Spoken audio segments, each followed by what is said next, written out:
panarinywe nkanjye Didasi mpagaze hano. Uwo mwana w'umwaka umwe afite bakizeho 20 we ayakorera hehe?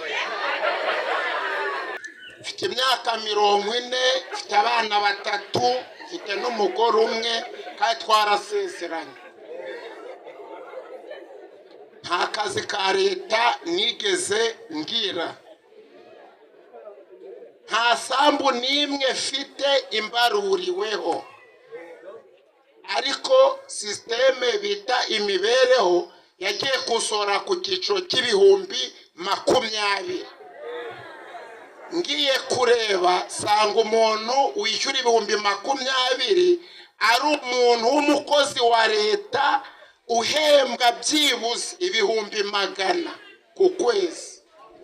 None ngewe nibaza impamvu nkanjye Didasi mpagaze hano nzishyuzwa ibihumbi 20 nta sambu ufite, bavuga ngo umuntu wishyura ibihumbi 20 ni umuntu uhembwa aya naya. Nyuma yaho bakavuga uti ngo wowe ngunywaga ngicupa ngahariye, niba nk'iryo cupa wenda reka ngirengagize. Uwo mwana w'umwaka umwe afite bakizeho 20 we ayakorera hehe?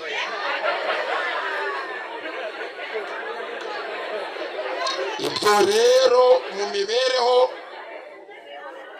byo bavuga ngo nizingo, ibyo rwose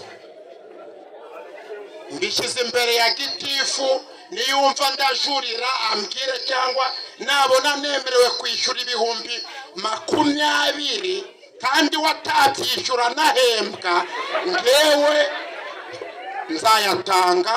Ubwo bazajya bafunga umwana wabirenganiremo. Panarinywe